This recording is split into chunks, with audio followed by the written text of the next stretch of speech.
Back again with this Infiniti G35. He's having a leak somewhere, so we're gonna figure out where the leak's at and fix it. So a couple things. When I'm diagnosing a overheating car, never let it get too hot. Once it starts going in the hot zone, just shut the car off, let it cool down. I full blasted the heat while it was on idle. I got heat out of both sides, but it's kind of sketchy, and I can tell that the customer tried to bleed it or something like that, because I'm getting cold air now from the AC that I just turned on out of these two sides, but not these two sides. It's blowing hot or barely blowing. So that's how I know that something's wrong with either the bleeding procedure or the thermostat's not opening up properly. But I mean, since it's getting cold and it's also getting hot, I know that the thermostat is opening. So the leak could be possibly coming from the radiator, also be overheating because of this not bled properly. So there's a few things that we can do to diagnose this. We can take the radiator out, replace the radiator. We can change the thermostat, see if that helps, or we can just try to simply bleed the system and then see if that fixes the problem. If bleeding the system does fix the problem, then we won't need to do anything else, and not less it starts leaking from somewhere. It honestly could have been overfilled or spilled fluids on the ground. Residual fluids could actually sit there. So I'm gonna take the air box off, just these two screws, and then we'll be able to see the leak better. Mass airflow sensor comes off.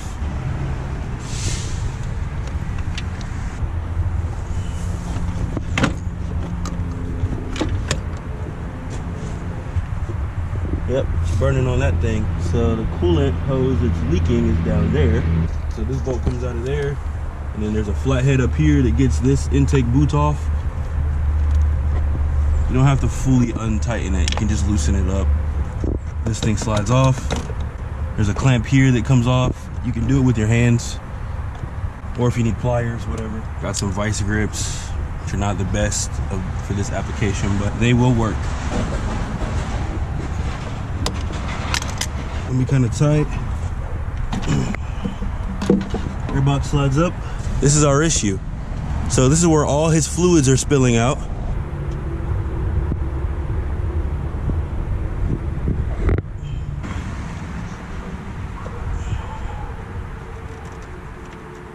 I'm not gonna tighten it. I'm just gonna place it there.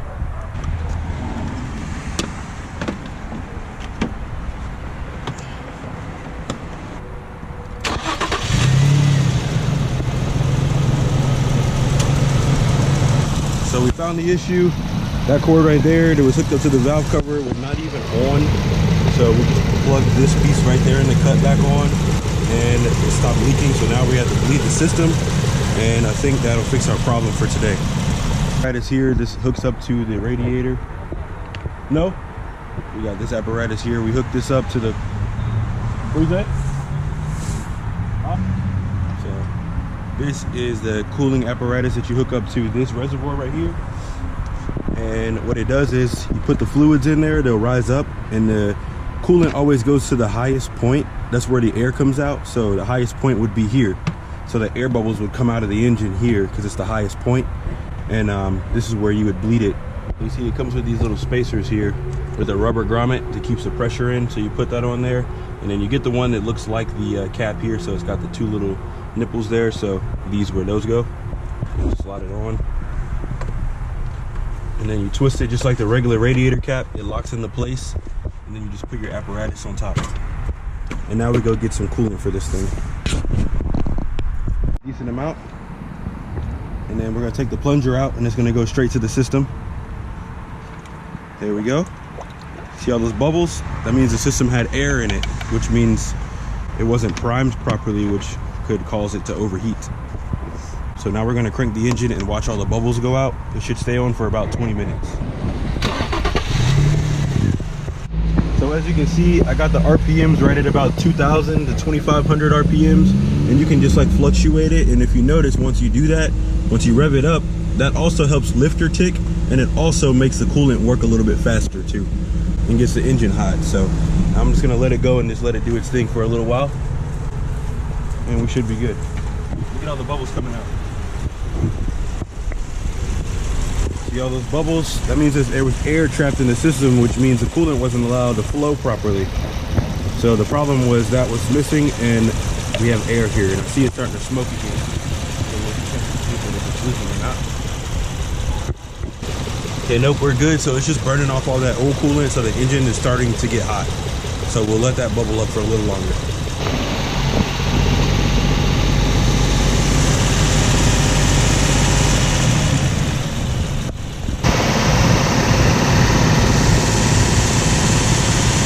The heat back on to manually open up the thermostat. So now we're gonna let it sit for about 15 to 20 minutes, and then we'll be good to go. I'm gonna start tightening down some of the hardware.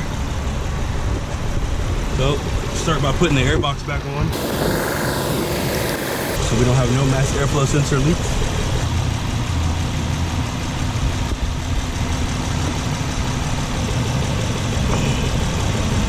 All right, got that back on.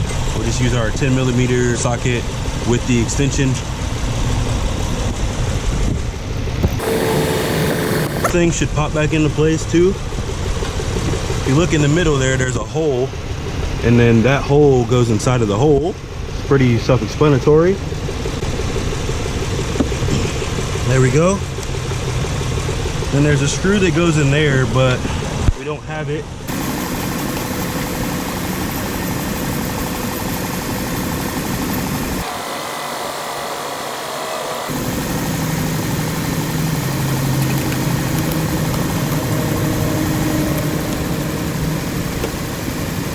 So now that I know my work is complete, we're going to crank the car back up, full blast the AC, and see if we got AC blowing on both sides, passenger and driver. So yes, we have cold, ice cold AC coming out the passenger at the same time as the driver's side. So now that's how I know that my work is done and the cooling system is fully bled. So now we'll hand the keys back to the customer and get on out of here. Now I need to get that coolant in here, back in this jug without spilling any. So that's why I like this concoction here.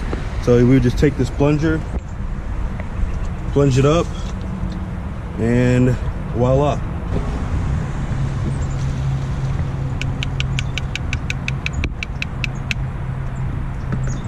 That's it. Careful, it's kind of hot. And don't open this when the car is hot. This one already has a hole in it, so there's no pressure.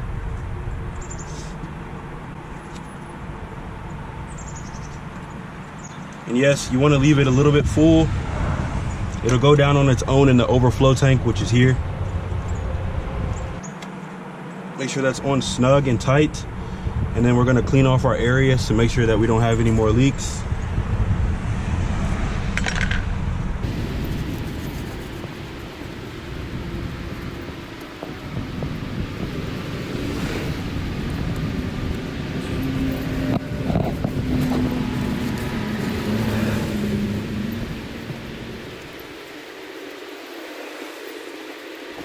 All right, now that the area is clean,